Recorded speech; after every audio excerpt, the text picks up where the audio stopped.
Baik. Kemudian hadis berikutnya ke-21 diriwayatkan oleh Abi Amr wa qila Abi Amr Sufyan bin Abdullah radhiyallahu anhu qala qultu ya Rasulullah qul li fil Islam qawlan la as'alu anhu ahadan ghaira qala qul amantu billahi tsumma istaqim rawahu Muslim. Disebutkan di dalam hadis berikutnya bahwasanya bahwasanya Nabi menyatakan di dalam hadis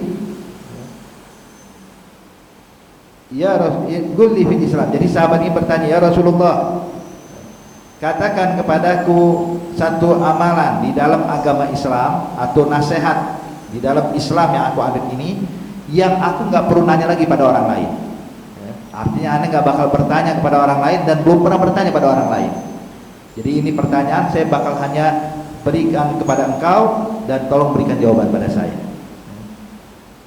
Maka ditanya, maka Rasulullah mengatakan, ya sudah, kalau engkau mau nasihat dari saya, yang mana ini nasihat khusus untukmu, kau bertanya padaku, aku berikan nasihat dan wasiat kepadamu. Qul amantu billah. Katakan saya beriman kepada Allah. Beriman kepada Allah Subhanahu wa ta'ala. Apa sih artinya iman? Al-iman artinya al-iqan, ya, ini meyakini dalam hatinya tentang keagungan Allah, tentang sifat-sifat wajib bagi Allah, tentang keagungan dan kemuliaan Allah. Artinya benar-benar amantu billah. Setiap orang menyatakan saya beriman kepada Allah, tentunya bukan cuma ucapan, perlu dipraktekkan. Buktikan iman kita dengan mengamalkan ibadah. Ibadah bukan sekedar ibadah, sholat bukan sekedar sholat, tapi sholat sambil mengagungkan Allah, sholat sambil memuliakan Allah. Sebab banyak orang mungkin melakukan ibadah, jujur kita pun juga mungkin termasuk hadirin. Kadang kita melakukan sholat cuma sekedar rutinitas biasa. Beda dengan orang yang benar-benar memiliki iman yang kuat. Mereka kalau punya iman yang kuat, sholat itu sambil mengagungkan Allah. Sebagaimana Ali Zainal Abidin ibn Husain bin Ali bin Abi Thalib, cucunya Sayyidina Ali, ini Ali Zainal Abidin. Beliau itu kalau berwudu bergetar badannya, pucat mukanya, sampai orang-orang bingung. Setiap wudu pasti begini Ali Zainal Abidin. Ditanya, "Gal ya Ali, amarinta, ente sakit atau bagaimana?" Dibilang, "Lah." "Lalu kenapa pucat wajahmu? Kenapa bergetar badanmu seperti orang ketakutan atau orang lagi sakit?" Dia bilang, "Sebab sebentar lagi, tahukah kalian sebentar lagi saya akan berdiri menghadap siapa? Saya bakal menghadap Allah." Maka dari wudhunya aja udah khusyuk hadirin, apalagi sholatnya. Tapi pernah kejadian Ali Zainal Abidin ibn Husain itu ketika sedang sholat, masjid yang dimana dia sedang sholat kebakaran. Karena dahulu mungkin belum ada bangunan seperti kita sekarang ini. Masjid kala itu cuma tiangnya dari batang kurma, atapnya hanya dari daun kurma yang kering, ya. Kemudian juga untuk menerangi itu butuh lampu minyak dan lain-lainnya hadirin. Jadi mungkin ketika sedang melaksanakan sholat tahajud, ya, salah satu lampu minyak di bagian belakang mungkin jatuh sehingga akhirnya terbakar, ya. Terbakar sehingga orang yang di dalam masjid semuanya bubar hadirin. Yang sudah i'tikaf di masjid semuanya kabur menyelamatkan diri, berteriak mengatakan an-nar, an-nar, al-harik, al-harik, kebakaran, kebakaran, ada api, ada api. Tentunya kita tahu kalau kebakaran tentunya rame hadirin, ya. Mungkin banyakkan orang yang berteriak dibandingkan yang bantuin. Yang bantu cuma berapa orang, yang teriak semuanya. Semua berteriak, semua menyelamatkan diri kecuali Ali Zainal Abidin tetap sholat. Sampai orang teriak, "Ya Ali, ikhruj minal masjid," keluar dari masjid, "an-nar, al-harik, al-harik," kebakaran, kebakaran. Ali Zainal Abidin gak bergerak sedikit pun hadirin, tetap melanjutkan sholatnya. Bukan dibuat-buat, Pak. Kadang orang, wah, biar orang tahu, biar saya khusyuk, biar orang yakin saya khusyuk. Ini ada orang kayak begitu, ya. Ada gempa, bukannya kabur, biar orang tahu saya khusyuk. Insya Allah panjang umur, ya. Cuma kalau rubuh meninggal dalam keadaan kayak gini bukan meninggal husnul khatimah. Kenapa bukan husnul khatimah? Kan lagi sholat. Iya, cuma niat sholatnya apa tadi? Biar orang tahu saya khusyuk, biar orang tahu saya mantap. Nah ini kadang-kadang niat-niat kayak begini, Pak, yang bisa membahayakan kita, ya.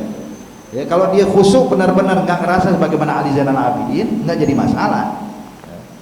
Jadi walhasil orang-orang berteriak an-nar, dia tetap sholat sampai orang berusaha memadamkan api. Begitu api berhasil dipadamkan, hadirin, hampir separuh masjid gosong kebakar.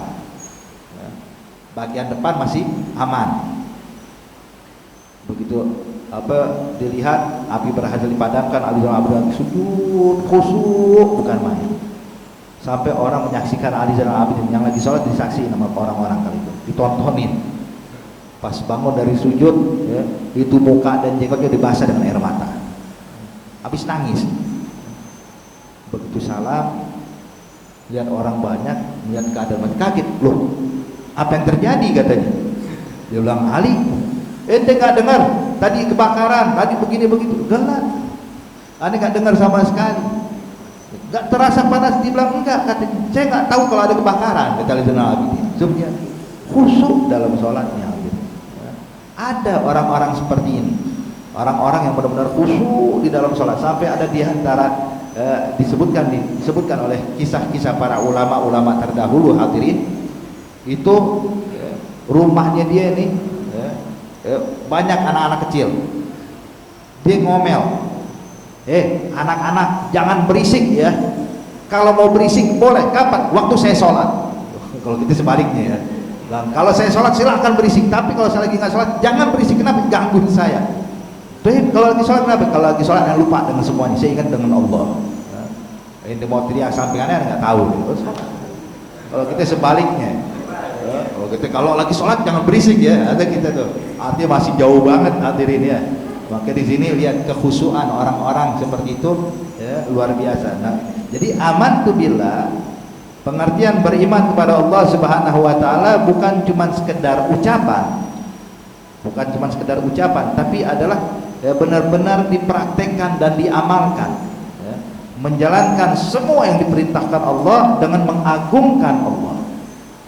Kemudian Nabi bilang, "Tsumma istaqim." Kemudian habisnya setelah engkau menyatakan qul amantu billah, Nabi bilang, "Tsumma istaqim." Kemudian juga beristiqomahlah engkau di dalam kebaikan tersebut. Ya. Beristiqomah. Baik. Apa pengertian istiqomah? Al-istiqomah itu artinya mendawamkan. Ya, satu amalan kebaikan yang kita lakukan, dawamkan. Jadi perlu Bapak Ibu sekalian, kita nih hidup di dunia yang sementara ini, ya, nggak lama. Perlu ada amalan yang bisa kita dawamkan, atau bisa kita jadikan rutinitas dalam kebaikan. Masalah kita punya, saya mau istiqomah baca Quran sehari 1 juz, dawamkan. Saya pengen istiqomah baca zikir setiap hari, baca la ilaha illallah 100 kali, dawamkan. Yang penting dawam, rutin, istagin. Kenapa ya hadirin? Sebab Nabi pernah menyatakan dalam hadis, khairul a'mal adwamuha wa in qal. Sebaik-baik amalan adalah yang kita dawamkan walaupun sedikit, tapi kita dawamkan, istiqomah. Jadi kalau orang beramal tanpa istiqomah, ada pengaruhnya, cuman pengaruhnya kecil. Tapi kalau orang mengamalkan ibadah dengan istiqomah, pengaruhnya besar. Pengaruhnya besar. Sering saya kasih contoh, kayak kita lagi pengen nebang pohon, hadirin ya. Kita kalau pengen nebang pohon yang besar, kita kerahkan semua tenaga kita dengan kapak yang kita pegang atau golok yang kita pegang, kita kerahkan semua tenaga kita. Satu kali tebas nggak mungkin pohon yang roboh ini bakal rubuh. Pohon yang besar ini bakal rubuh, nggak mungkin. Yang ada tenaga kita habis, pohon tetap berdiri, hadirin. Paling cuma melukai sedikit, hanya mengupas sedikit daripada batang pohon tersebut. Kita pukul kedua kali, 3 kali dengan sekuat tenaga, habisnya tenaga kita habis, pohon tetap kokoh. Ada pengaruhnya dikit, ya. Untuk batang pohon tuh, ya, mungkin ada sebagian terpotong, sebagian. Tapi kalau ada orang Bapak, ya, dia tidak mengerahkan semua tenaganya sekaligus, cuman dia istiqomah.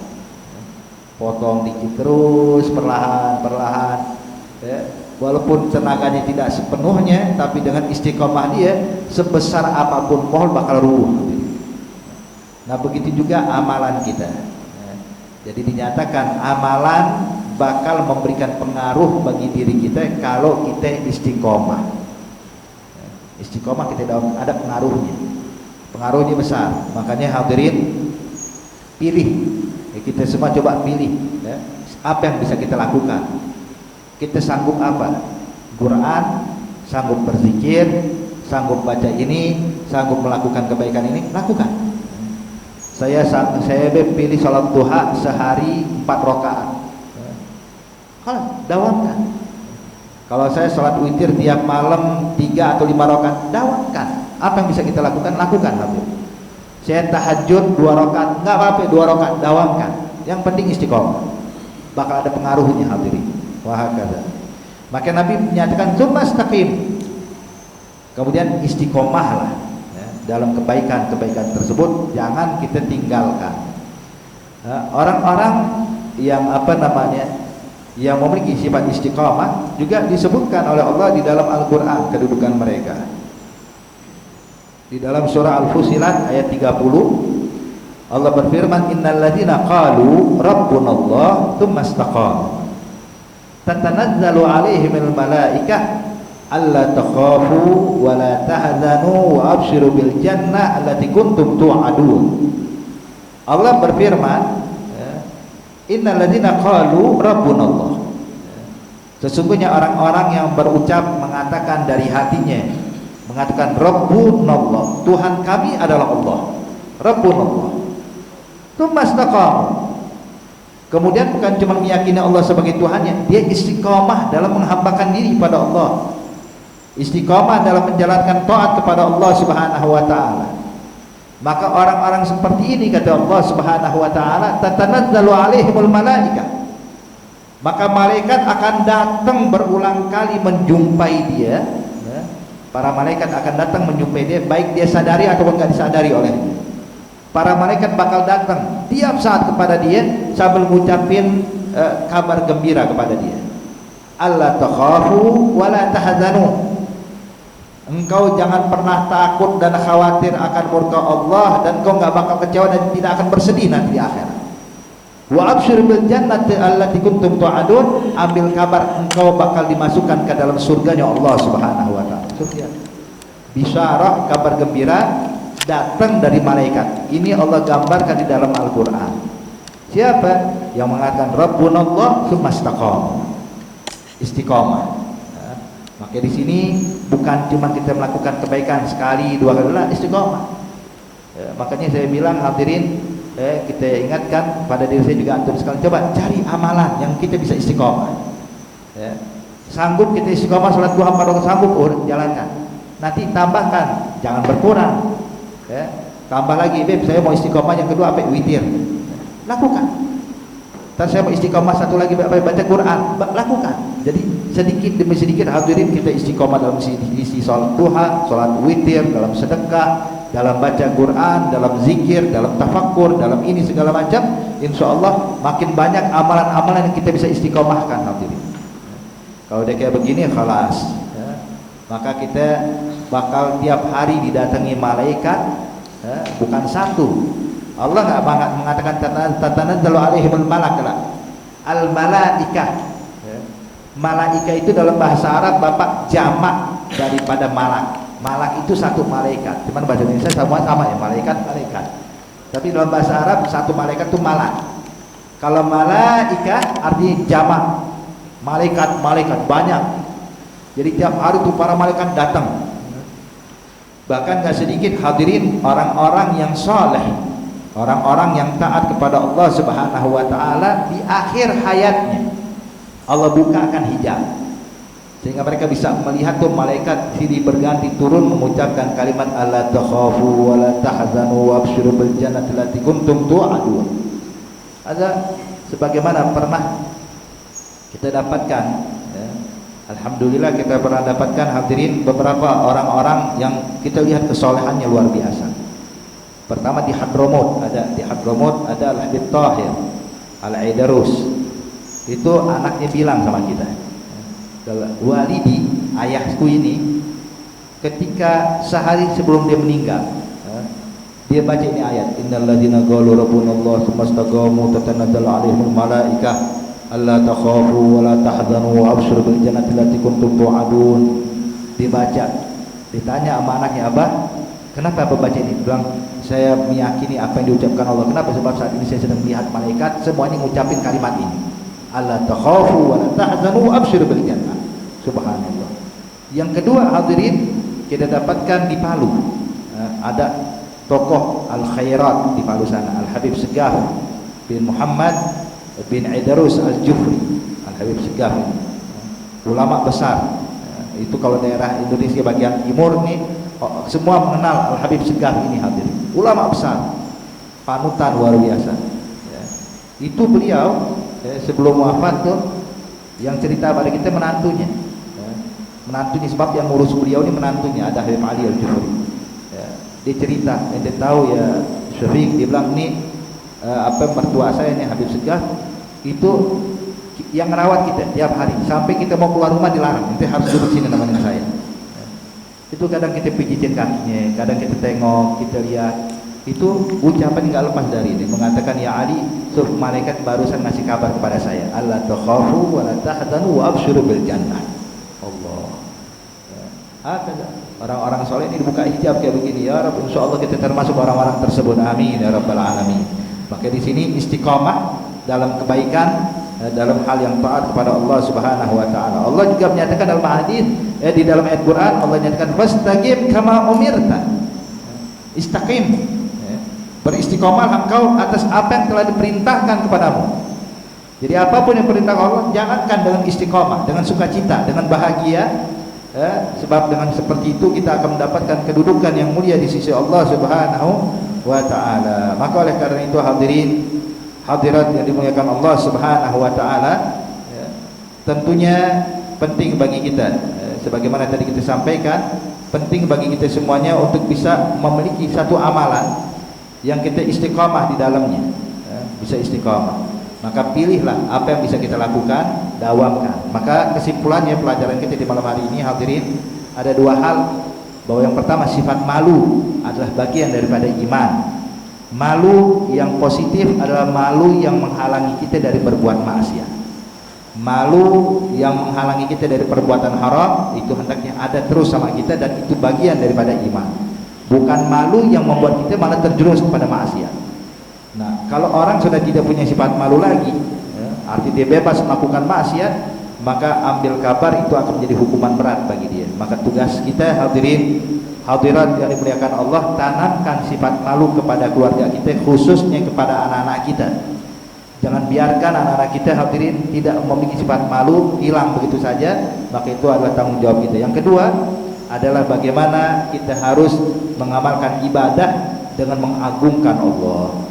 Bukan cuma melakukan ibadah biasa, tapi dengan penuh pengagungan dan istiqomah dalam kebaikan tersebut. Insya Allah Allah berikan taufik hidayah buat kita semuanya. Allah golongkan kita orang-orang mendapatkan ridha dan ampunannya dan mendapatkan rahmatnya, dan kita dicatat orang-orang yang meninggal dalam keadaan husnul khatimah, dalam keadaan diridhai oleh Allah, amin ya rabbal alamin. Al-Fatihah bil qabul wa tamakkusul ma'mul fil walidina walidikum amwatina amwatikum amwatil muslimin ajma'in. أن الله تعالى تغشاهم برحمة المغفرة والجنة فرج على المسلمين يختم لنا ولكم بالحسنى وهو راض عنا في خير ولطف وعافية وإلى حضرة النبي محمد صلى الله عليه وعلى آله وصحبه وسلم. الفاتحة.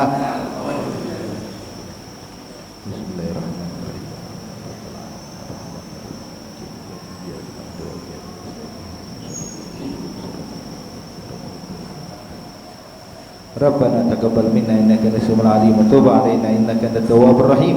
دعوهم يا سبحانك اللهم تحيتهم فيها السلام وآخر دعواهم الحمد لله رب العالمين والسلام عليكم ورحمة الله وبركاته.